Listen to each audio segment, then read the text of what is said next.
What is up, guys? This is David from Bronx Banter coming at you with another episode. And a lot has kind of gone down. Now, a lot of it has been kind of housekeeping stuff. We doubled down on our club option with Luke Weaver, no duh, obvious. But before I get into even all that, I kind of really want to break down a huge possible setup for the Yankees to acquire a very big, notable first baseman. And we don't just have the opportunity to get one, we have the opportunity to get one of two. Obviously, we're not going to get both. And really, that falls under both first basemen of Pete Alonso, which we've all heard. We've all heard of murmurs, rumors, whatever word you want to use to describe the possibility of Pete Alonso leaving the Mets, going to the Yankees, or going to really any other team. Not that the Yankees are really the first suitor for Pete Alonso. Pete Alonso has expressed that he wants to go back to the Mets. But maybe if the Mets don't want to pay him the amount for what he's offering, the Yankees are in desperate need of a first baseman because they declined the club option for Anthony Rizzo's contract. So Anthony Rizzo is no longer a first baseman, which really my heartstrings are pulled. It hurts. I love Rizzo. Thank you, Rizzo, for everything you contributed to the Yankees, for the hustle, for the grit. You were a true Yankee despite your production or lack thereof on the field at times. You truly, truly are a Yankee. And though, years go by, some people may forget you. I personally won't. I don't want to sound too sappy, but I loved Rizzo as a Yankee. I truly did. But this video is more beyond just giving Rizzo some flowers, but again, it's about what Pete Alonso and the possibility of him being on the Yankees. And I wasn't gonna make this video originally because it wasn't just all about Pete Alonso. Spoiler alert, I'm not crazy over acquiring him for a few reasons that I'm gonna express in this video, but another big first baseman that you probably saw in the thumbnail that has the possibility of becoming a New York Yankee. And we, as Yankee fans, have been wanting him to be a Yankee for a while, even in trade talks, before even becoming a free agent, is Christian Walker. Christian Walker is a free agent, I think, as of today or yesterday or just recently. The Christian Walker denied the qualifying offer on his contract with the Diamondbacks, which is, I think, at about $21 million. So that must mean he's either looking for multiple years of $21 million or he's looking for more than $21 million, which I would assume is the case. And I'll explain why. And so we have two huge possible first basements that the Yankees could go for in Pete Alonso and Christian Walker. And if some of you aren't convinced as to why we should acquire some of these big first baseman names and you're not too sure of their game, um, Christian Walker, or sorry, Pete Alonso, last year on a decline year, hit 34 home runs and 88 RBIs. He batted 240 with an OPS plus, so above league average of 23%. He had a 123 OPS plus. That's at a down year. Yeah, arguably his worst year offensively. And to put in perspective, the previous 2 years, he's hit 40 home runs or more, hit over 100 RBIs. A lot of you guys may know about Pete Alonso. I mean, he's our neighbor. He's on the Mets. But maybe some of you guys don't know about Christian Walker. Christian Walker over the right. Let me make sure this is Christian Walker. I think I just got the wrong stats. Whoops. I had my notes all jumbled up. But for Christian Walker, this last year, he had 26 home runs, 84 RBIs. Now, this is also a down year for him. So it's very interesting that we have the shot of getting two strong first baseman options. It definitely, both of them are an upgrade from, no offense, Rizzo, that has been declining and injured, and really a lot of our platoon guys that we have right now at first base, being Oswaldo, Birdie has played first base, believe it or not. DJ is still alive and does still exist, though I don't see him as an option there or really on a baseball field right now. Sorry to say that, DJ.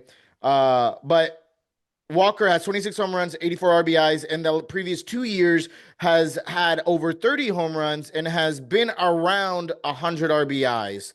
But the most notable thing is that Christian Walker typically has a higher batting average than Pete Alonso and though Pete Alonso plays a solid first base, Christian Walker plays Gold Glove level first base, like incredible first base. And so you're really trading um, a little less power for uh, better defense is really what you're trading for in Christian Walker. So really, it's almost equal in a way of who you could kind of go for, you could kind of want. I feel like at this point, it's kind of more preference, but they're both very top of the line first basemen. I'm not saying they're the best of the best first basemen and top three in the league, but they're very top tier first basemen and would be arguably um the best first basemen we've had since the first year that we've gotten Rizzo. Because the first year we got in Rizzo, he was looking sharp, looking good. Now, that brings a few concerns because Pete Alonso is 29 going into his year 30 season, which is totally fine. It's totally normal typically for free agency. And so he will get a solid contract. He's going to be looking most likely for what is set to be a 6 year, $129 million contract. While Christian Walker, though it hasn't been publicized what he's looking to get in free agency, at least not from what my little bit of digging I've done, I would assume he's looking for the same thing. He's looking for maybe not 6 years because Christian Walker is older. Christian Walker is heading, I think, into his year 34, or he's heading into his year 35 season, which is crazy to think. So he's much, much older. And though he still is producing at a great level at his age, at any moment he could decline. And both of these first basemen are on the trajectory to decline. So there's some hesitation there to even acquire or pursue both of these first basemen that may be looking to get around $25 million to $30 million a year, respectively, because I'm guessing they're going to go for the same annual salary. But in terms of overall salary, obviously Alonso will most likely get more, being younger and getting more years locked down on his contract.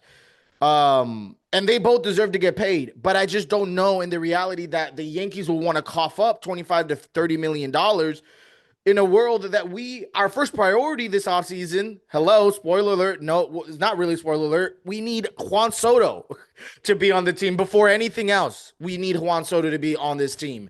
And I would rather pick Juan Soto over any of these guys any day.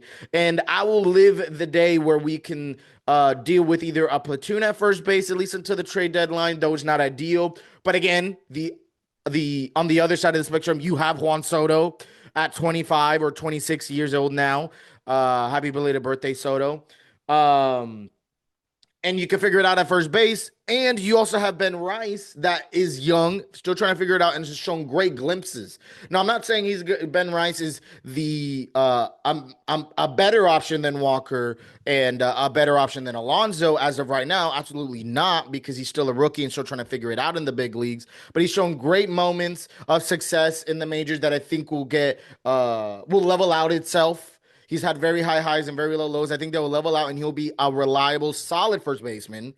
I think his peak will be an all-star maybe one year, but if we could get that with, again, right behind the first baseman, we have Juan Soto there. I'm gonna take that over just settling for Alonso and Walker and running the risk of Soto being taken from us. And the reason why I say that is because now this is my conspiracy theorist coming out of me. This is my skepticism, but I can almost guarantee, hot take, random take, with no context, no reporters telling me this.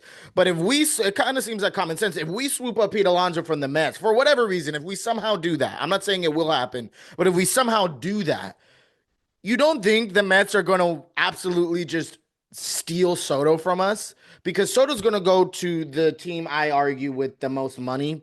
I'll be very shocked if he doesn't. But I argue he's going to go to the team with the most money, which the Mets easily can do so. I don't care what anyone says. I know we're the Yankees, but they could easily do so with the owner that they have. So if they know and they see that we take Pete Alonso, which, from my understanding, the Mets fans, maybe it's a little polarizing, being the polar bear. No, but a little polarizing for some Mets fans on some wanting him to go or stay. I think the overall consensus is they would love for him to stay. Obviously, they have an owner that can pay him up, so why not? I don't want to take Alonso, and most likely with $30 million going down, okay, not going down the drain, no shot at Alonso, but that's $30 million that could have been given a year to Juan Soto. I don't think we're going to pay someone $30 million a year at first base and acquire Juan Soto, which is going to be getting a record breaking deal. I just don't think that's going to happen. I can't realistically expect that. So absolutely, I think Juan Soto's most priority, and I think if either of these players come in the way, I wish them the best, but nothing's going to get in the way of Juan Soto. That's just the bottom line. Nothing will. And on top of that, I think the Yankees could use, if that even is the realm of reality, to use 25 to 30 million dollars on top of whatever they spent for Juan Soto. This is going to be an interesting video. We're going to definitely talk about this on the channel. But what about giving that to Glaber? Not 25 to 30 mil, but he's projected by the Athletic to get around a 4-year, $44 million contract, which is not a lot. And we know that Glaber is open to a hometown discount because he's made it clear he wants to be a Yankee for life. Do I think he will be? I don't. But man, Glaber has shown great production in the postseason, not just this last year, but even in previous years. That is very valuable for Yankee fans. We have Stanton on our team, though he has produced in the regular season. This last year, he had a good comeback season. We're willing to do with some of his woes in the regular season because of how good he is in the postseason. So again, I don't want to get ahead of myself. Christian Walker's an option for the Yankees. Pete Alonso's an option for the Yankees. I'm not going to let that get in the way of Juan Soto.